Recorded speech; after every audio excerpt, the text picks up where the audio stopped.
আমি মনে করি আপনি খেয়াল করে দেখবেন, যদিও এটা আমার এখানে বলা ঠিক হচ্ছে না, যারা বাইরে ছিলেন আস্তে আস্তে আপনি খোঁজ নিয়ে দেখেন তারা কিন্তু দেশে প্রবেশ করছে। মাননীয় নেত্রী নির্দেশ পাওয়ার পর থেকে মাননীয় নেত্রী যখন বলেছেন যে আমি ফিরবো মানে আমি ফিরবো, এটি যুবলীগ মনে করে মাননীয় নেত্রী যেটি বলেন তিনি সেটি করে ছাড়েন। আর মাননীয় নেত্রী পূর্বেও যেটি বলেছেন সেটি বারবার প্রমাণিত হয়েছে। বিএনপি জামাত দেশকে বারবার যখন আস্থা করে নিক্ষিপ্ত করেছেন, ফিনিক্স পাখির মতো ওই ভস্ম থেকে উত্থিত হয়ে বাংলাদেশকে কিন্তু বারবার রাষ্ট্রনায়ক শেখ হাসিনা রক্ষা করেছেন। এটি যুবলীগ অন্তর দিয়ে ধারণ করে, বিশ্বাস করে, যে কারণে যারা বাইরে ছিলেন প্রাণ রক্ষার তাগিদে তারা কিন্তু আস্তে আস্তে অনেকেই আমার জানা মতে দেশে ফিরেছেন এবং দ্রুততম সময়ের ভিতর আমি নিজেও আমার যারা তৃণমূলের নেতাকর্মী আমি বিশ্বাস করি দ্রুততম সময়ের ভিতর তাদের সাথে ওই সম্মুখ সমরে প্রথম সারিতে থাকতে চাই এবং দ্রুততম সময়েই সেটি সম্ভব, সেই প্রস্তুতি কিন্তু আমাদের রয়েছে। আপনি যেটা বললেন দ্রুততম সময়ের ভিতরে ফিরবেন, আপনাকে আমি জাস্ট একটা ঝলক দেখাবো প্লিজ। আমার একটা লিস্ট আছে যেখানে আপনার 382 জনের স্বরাষ্ট্র মন্ত্রণালয়ের তালিকা। এটা পুলিশের পোশাক যেগুলো দেখছেন এরা হচ্ছে যারা 5ই আগস্ট পর চাকরি চলে গেছিল, যারা প্রাণ ভয়ে চলে গেছিল, এইরকম 17 জন পুলিশ অফিসার দেশে ফিরেছেন অলরেডি।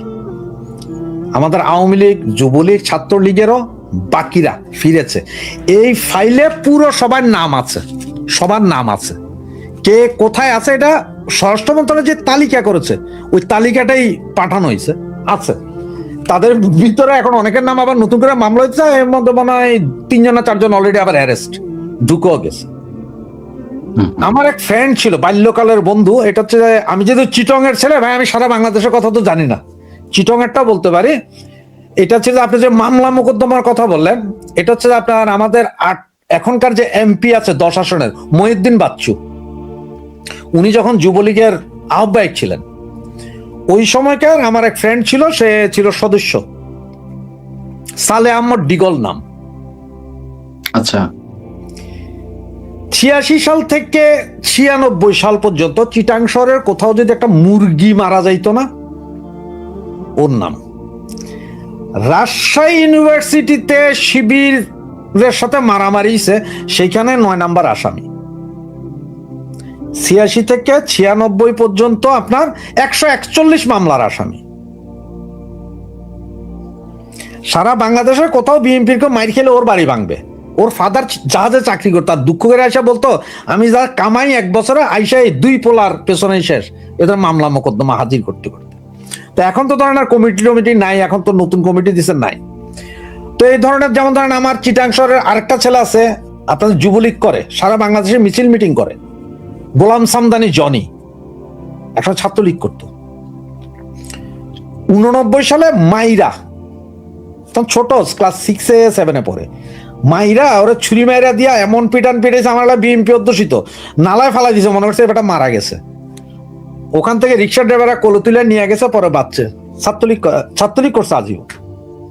4-5 দিন আগে ধরা খাইছে ফারুক নামে একটা ছেলে, ওমর ফারুক, আমার এলাকার, এখন জেলে আছে।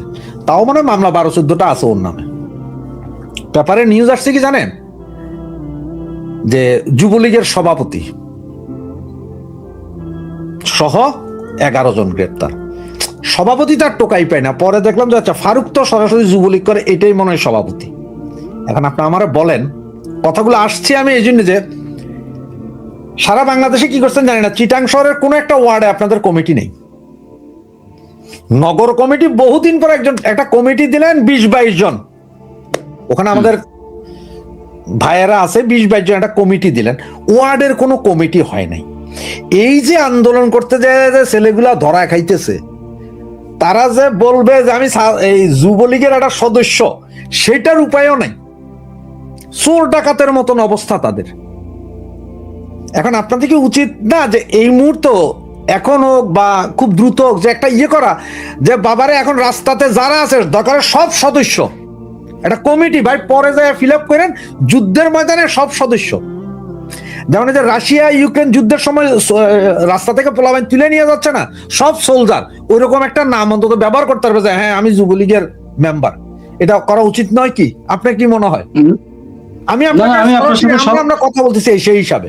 না, অবভিয়াসলি রাশেদ ভাই, আমি তো আপনার সাথে শতভাগ একমত যে এই এই যে গ্যাপগুলো, এই গ্যাপগুলো পূরণের জন্যই কিন্তু জেলা দায়িত্ব বন্টন করা হয়েছে কমিটি নির্ধারণের জন্য। এখানে সাংগঠনিক সম্পাদকরা, জয়েন্ট সেক্রেটারির দায়িত্বে রয়েছেন, জেলার দায়িত্বপ্রাপ্তরা রয়েছেন, তাদেরকে চেয়ারম্যান সেক্রেটারি সরাসরি নির্দেশ দিয়ে দিয়েছেন তোমরাই কমিটি করবে। আমার কথা বুঝতে পেরেছেন? চেয়ারম্যান সেক্রেটারি সরাসরি সাংগঠনিক সম্পাদক, জয়েন্ট সেক্রেটারি, জেলার দায়িত্বপ্রাপ্ত তাদেরকেই নির্দেশ দিয়েছেন যে তোমরাই কমিটি করবে। সেক্ষেত্রে জেলার দায়িত্ব চেয়ারম্যান সেক্রেটারিকে দোষারোপ করার এখানে কোনো সুযোগ নাই। দায় থাকলে আমার আছে, দায় থাকলে আমাদের আছে। আমি সরাসরি রাশেদ ভাই বললাম।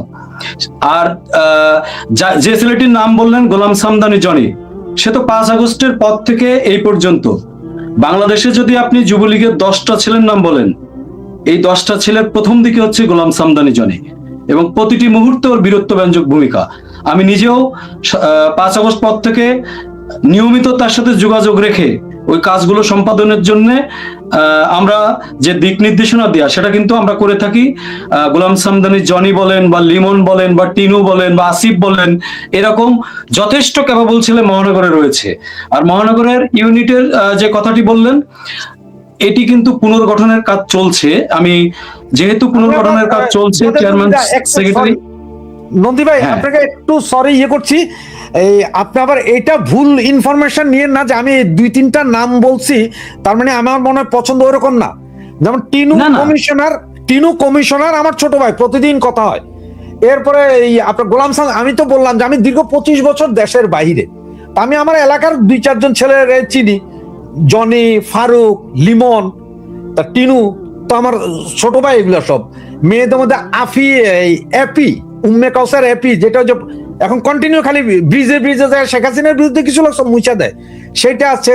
এরপরে আরেকটা আছে ফাতিমা, 4-5টা। আবার মেয়েগুলারে কিন্তু সবগুলো আমি তুলে আনছি, আমার লাইভ প্রসেস সবাইরে আনছি আমি। প্রথম চিটং শহর না, সারা বাংলাদেশে প্রথম মেয়েরা যারা কথা বলছে সব আমার চিটাঙের 4টা-5টা বোন আছে আমার, সবাই আমি লাইভে আনছি। কথা বলতো না আমার এখানে, ইচ্ছা মতন বল, যা বলবি।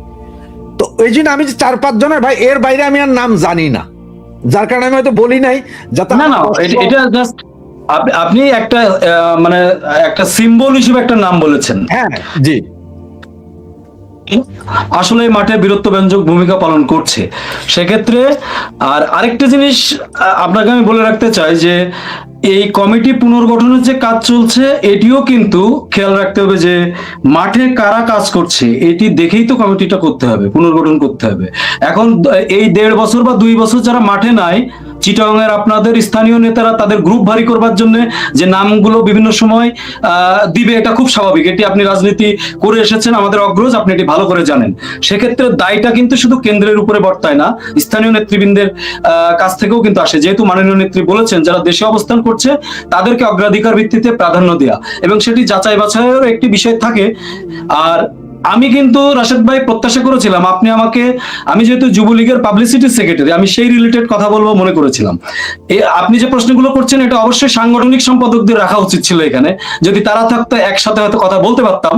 আর যেহেতু ওইটার আমি অথরিটি না, কিন্তু সংগঠন করি, সংগঠনের দায় আমাকে নিতে হবে।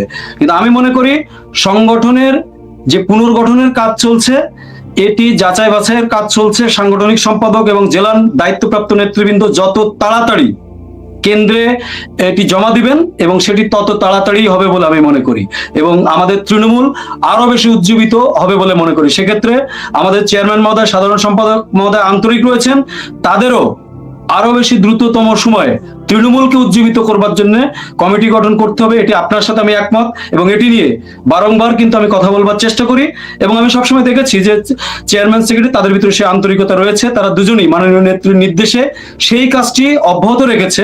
এবং আমি বিশ্বাস করি প্রতিষ্ঠা বার্ষিকীর আগে পরে আমরা ভালো একটি ফ্লো দেখব সে ধরনের, এবং এর ধারাবাহিকতাও রক্ষা। জয়দেব দা, আপনি যেটা বলছেন আমি কিন্তু কথার সাথে আসলে একমত, 100% একমত, যে আপনি প্রচার সম্পাদক, আমি প্রচারের বিষয় নিয়ে ধরতে পারি না। প্রচারের বিষয় নিয়ে আপনারা আমি এখন ধরে লাভ নাই। তার কারণ কি জানেন? আপনি তো কোনো স্মরণিকা বাইর করতে পারবেন না রে ভাই।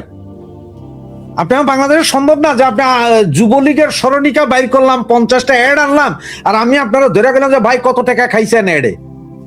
না ওইটা ওইটা ওইটা ওইটা ওইটা রাশেদ